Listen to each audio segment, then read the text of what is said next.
Oke, siap. Sudah tiga. Assalamualaikum warahmatullahi wabarakatuh. Perkenalkan, kami dari kelompok 2. Di sini kelompok kami akan mempresentasikan materi tentang belajar bermakna audible.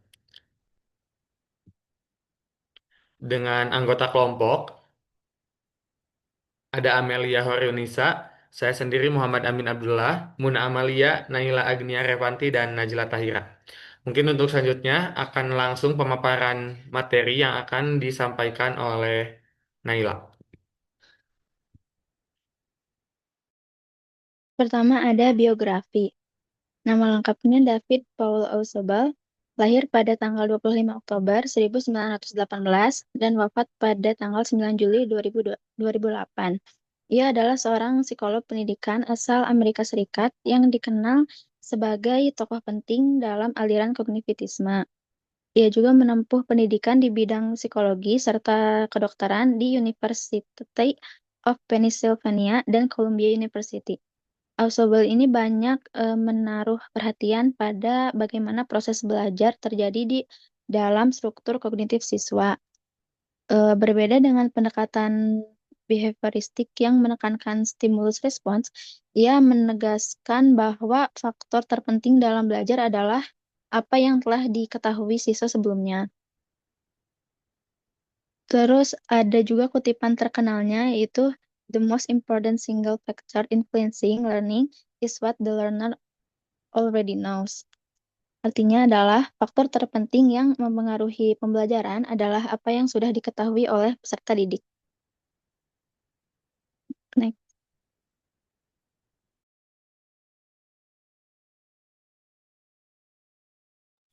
Oke, yang selanjutnya ada latar belakang dari teori belajar bermakna. Nah, jadi dalam praktik pendidikan, pembelajaran masih banyak berorientasi pada hafalan atau rote learning. Sehingga di sini tuh siswa cenderung hanya mengingat informasi tanpa memahami makna yang terkandung di dalamnya. Nah, kondisi ini tuh menyebabkan siswa mampu mengulang materi secara verbal tetapi mengalami kesulitan ketika diminta menjelaskan kembali dengan kata-kata sendiri atau menerapkannya dalam situasi yang berbeda. Nah, karena mereka tuh cuman hafal doang gitu, gak paham. Terus, nah, pembelajaran yang berfokus pada hafalan tidak secara optimal membangun struktur kognitif siswa, sehingga pengetahuan yang diperoleh mudah terlupakan dan kurang bermakna dalam jangka panjang. Oleh karena itu, diperlukan pendekatan pembelajaran yang menekankan pada pemahaman konseptual dengan cara mengaitkan materi baru dengan pengetahuan yang telah dimiliki siswa sebelumnya. Nah, sebagai solusi atas permasalahan tersebut, David Paul Ausubel mengemukakan konsep belajar bermakna.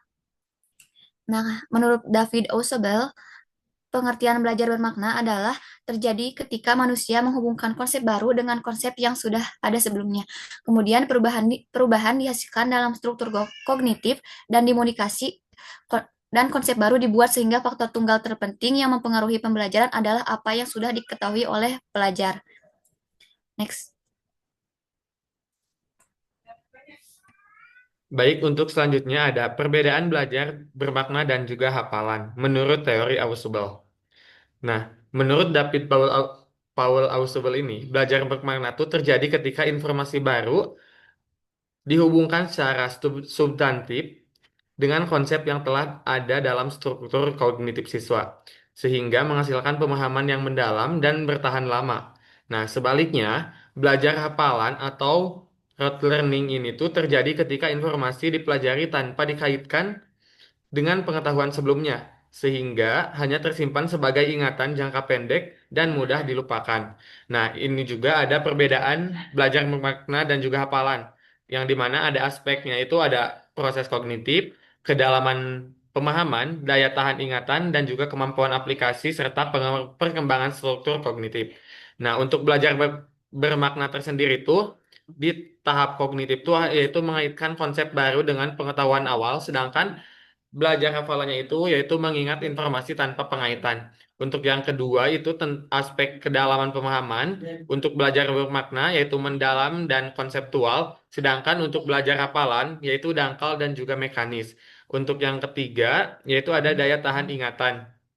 Dari belajar bermakna yaitu bertahan lama, sedangkan untuk belajar hafalan itu mudah lupa.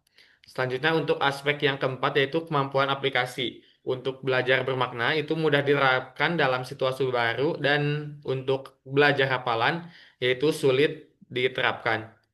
Dan yang terakhir itu ada aspek perkembangan struktur kognitif. Untuk belajar bermakna yaitu mengembangkan dan memperkaya struktur kognitif, sedangkan untuk belajar hafalan yaitu tidak memperluas struktur kognitif. Nah, dengan demikian, belajar bermakna itu menekankan pentingnya aktivasi pengetahuan awal agar pembelajaran itu tidak sekedar menghafal. Nah, tetapi membangun pemahaman konseptual yang terintegrasi dan juga fungsional. Untuk selanjutnya akan dijelaskan oleh rekan saya.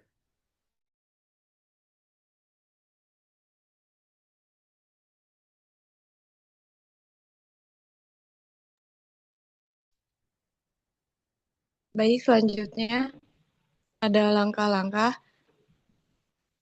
Langkah yang pertama yaitu menentukan tujuan pembelajaran. Jadi dalam belajar bermakna, tujuannya tuh harus jelas dulu agar pembelajaran memiliki arah. Jadi guru tuh gak hanya menargetkan siswa bisa mengerjakan soal, tetapi benar-benar memahami konsep. Misalnya tuh dalam teori hidrokarbon, tujuan pembelajaran tuh bukan hanya agar siswa bisa menulis rumus umum alkana, alkena, dan alkuna, tapi supaya siswa tuh memahami hubungan antara struktur atom karbon, jenis ikatan, dan sifat-sifat hidrokarbon dalam kehidupan sehari-hari. Nah, langkah kedua tuh mengidentifikasi karakteristik siswa. Jadi guru tuh perlu mengetahui dulu kemampuan awal siswanya tuh gimana, motivasi dan gaya belajarnya tuh gimana. Nah, dalam pembelajaran kimia, sebelum masuk ke materi hidrokarbon, jadi guru tuh perlu memastikan dulu bahwa siswa tuh udah memahami konsep atom karbon dan ikatan kovalen gitu. Jadi jika dasar ini tuh belum kuat, siswanya tuh bakal kesulitan memahami jadi bagaimana karbon dapat membentuk rantai panjang dan bagaimana jenis hidrokarbon secara bermakna.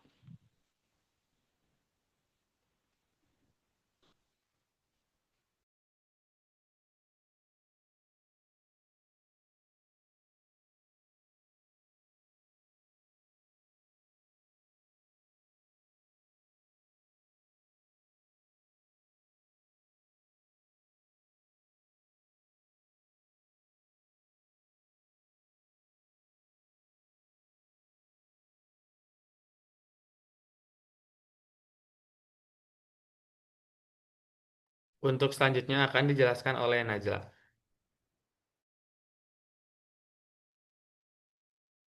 Baik, langkah yang ketiga yaitu memilih materi pelajaran sesuai dengan karakteristik siswa dan mengaturnya dalam bentuk konsep-konsep inti. Nah, jadi contohnya kita kan dalam materi hidrokarbon. Nah, jadi guru tersebut itu perlu memilih bagian yang dekat dengan kehidupan siswa agar mudah dipahami. Misal, dimulai dari jenis-jenis hidrokarbon seperti alkana, alkena, dan alkuna. Terus dikaitkan dengan contoh-contoh nyata seperti LPG, bensin, ataupun plastik. Terus konsep intinya bisa diatur. Misal, hidrokarbon itu adalah senyawa yang tersusun dari atom karbon C dan hidrogen. Terus perbedaan jenis hidrokarbon terletak pada jenis ikatannya. Terus juga struktur rantai karbonnya memenuhi sifat fisika dan kimianya.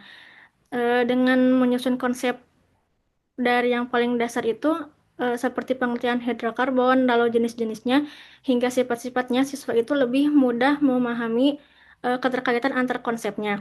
Terus karena materi hidrokarbon juga lebih banyak ditemukan dalam kehidupan sehari-hari, siswa itu dapat menghubungkan teori dengan pengalaman yang nyata.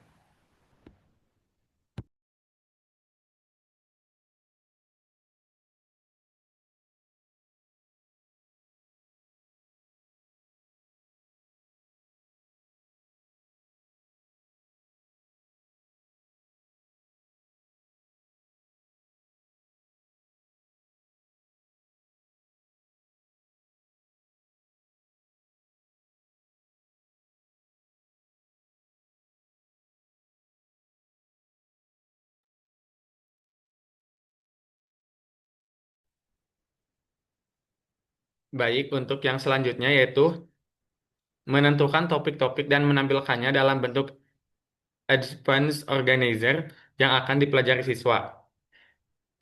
Nah, yang di mana ini tuh merupakan eh,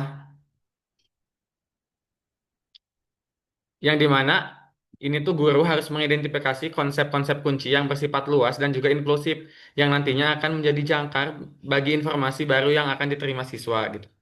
Nah, topik ini tuh dipilih berdasarkan relevansi dengan pengetahuan yang sudah dimiliki siswa agar proses asimilasi informasi itu dapat berjalan secara efektif. Nah, setelah topik ditentukan, langkah selanjutnya itu yaitu menyusun dan menyanyikannya dalam bentuk advanced organizer yang dimana ini tuh merupakan materi pengantar yang dipresentasikan di awal pembelajaran dengan tingkat abstraksi dan juga inklusivitas yang lebih tinggi daripada materi pelajaran itu sendiri. Nah, advance organizer ini tuh berfungsi sebagai jembatan mental yang menghubungkan apa yang sudah diketahui siswa dengan apa yang perlu mereka pelajari, sehingga siswa itu memiliki kerangka konseptual yang jelas sebelum mendalami detail materi yang lebih spesifik.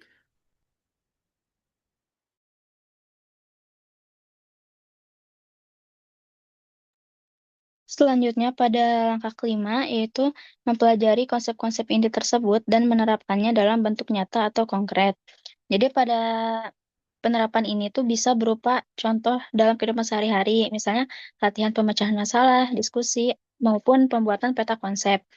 Nah, jadi pada tahap ini siswa itu tidak hanya menghafal materi, tetapi juga benar-benar memahami dan mampu menggunakan konsep yang telah dipelajari gitu. Jadi siswa tuh dapat melihat bagaimana konsep tersebut itu bekerja dalam situasi nyata.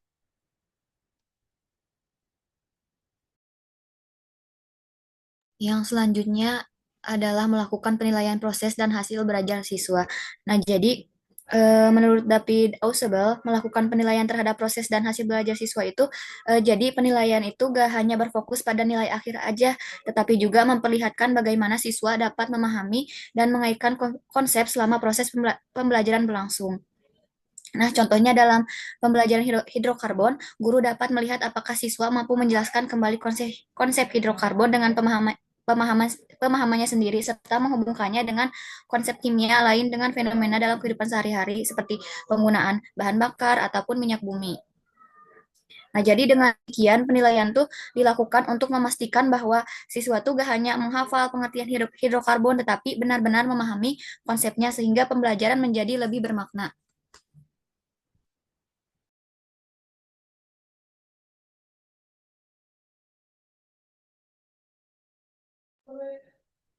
Oke, selanjutnya ada syarat terjadinya belajar bermakna.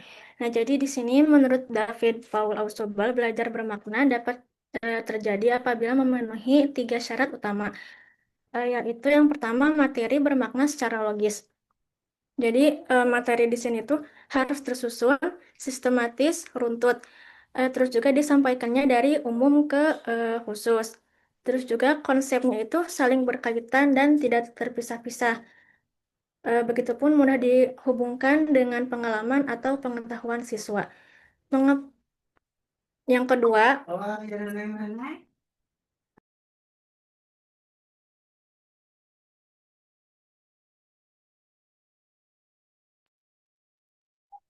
terus yang kedua yaitu adanya pengetahuan awal yang relevan. Sebelum belajar itu materi harus sudah sebelum belajar itu siswa itu harus sudah memiliki dasarnya. Terus juga Ausubel menyebutkan bahwa faktor terpenting dalam belajar itu adalah apa yang sudah dimiliki siswa sebelumnya. Terus ketika info tersebut itu baru itu akan didapatkan, nah akan ditempelkan pada konsep lama yang telah kita dapatkan gitu, yang ada di pikiran kita. Eh, Terus ya adanya kemauan untuk belajar bermakna. Jadi ini itu berasal dari diri kita sendiri gitu. Jadi kita kalau hanya belajar demi nilai, biasanya belajarnya itu cenderung menghafal dan mudah lupa. Terus sebaliknya jika ingin benar-benar paham, biasanya siswa itu akan bertanya atau mencoba mengaitkan dengan pengalaman eh, di kehidupan sehari-hari. Terus tanpa sikap ini juga pembelajaran cenderung menjadi.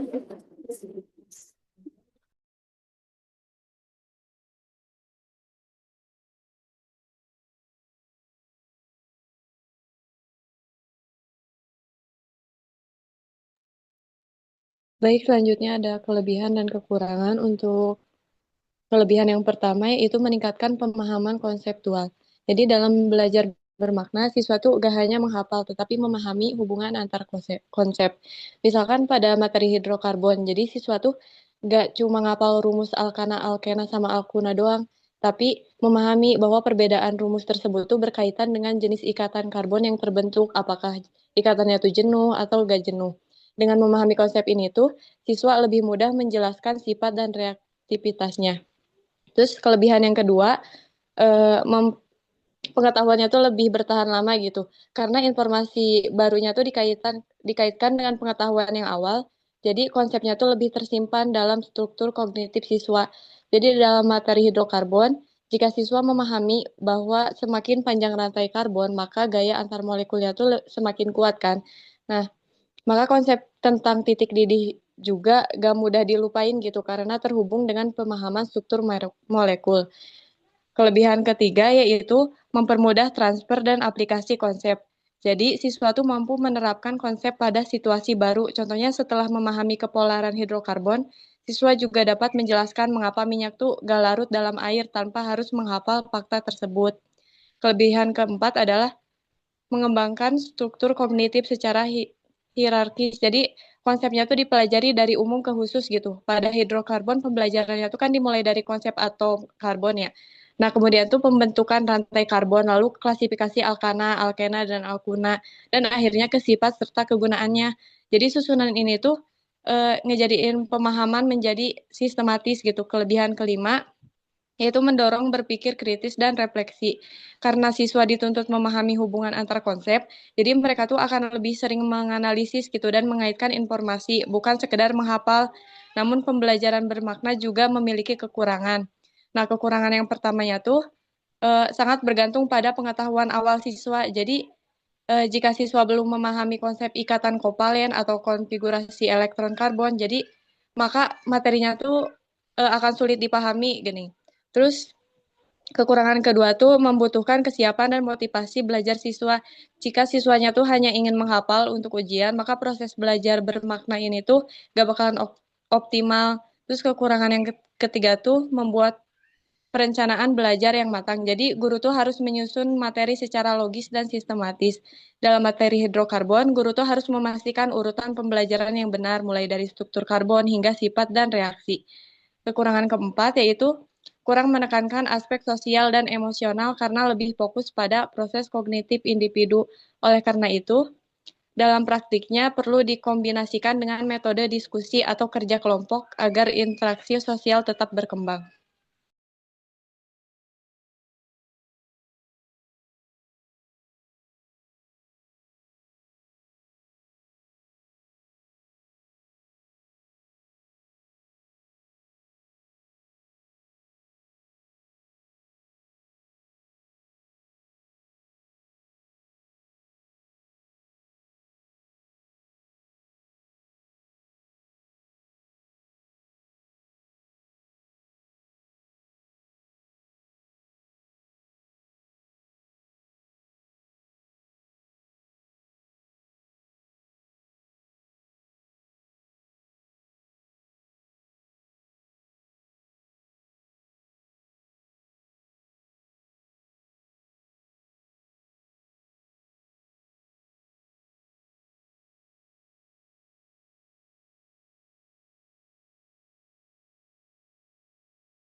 Amin, mic-nya mati.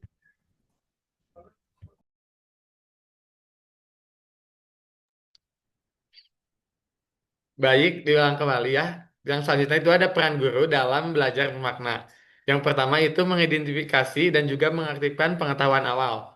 Yang dimana guru itu perlu menggali konsep yang telah dimiliki siswa sebelum pembelajaran dimulai. Karena pengetahuan awal siswa itu merupakan faktor terpenting yang mempengaruhi keberhasilan belajar.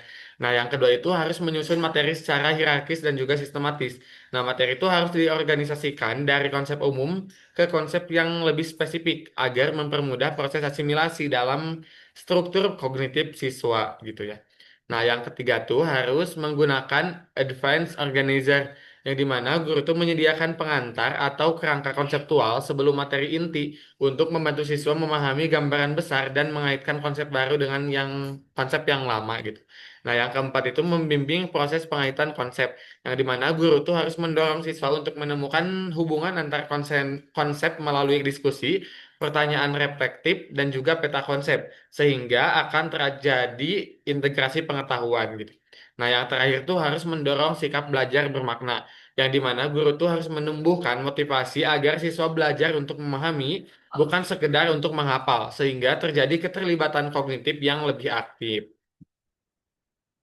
Nah, selanjutnya untuk kesimpulan, yang dimana teori belajar bermakna David Ausubel itu menekankan bahwa proses belajar yang efektif itu terjadi ketika informasi baru dikaitkan secara substansial dengan struktur kognitif atau pengetahuan yang telah dimiliki siswa sebelumnya. Nah, berbeda dengan menghafal yang bersifat sementara, belajar bermakna itu menciptakan pemahaman yang mendalam dan tahan lama. Keberhasilan metode ini tuh sangat bergantung pada peran guru dalam menyediakan jembatan antar konsep, serta menyusun materi secara sistematis dari hal umum ke hal khusus, sehingga siswa mampu mengasimilasi pengetahuan baru ke dalam kerangka berpikir mereka sendiri.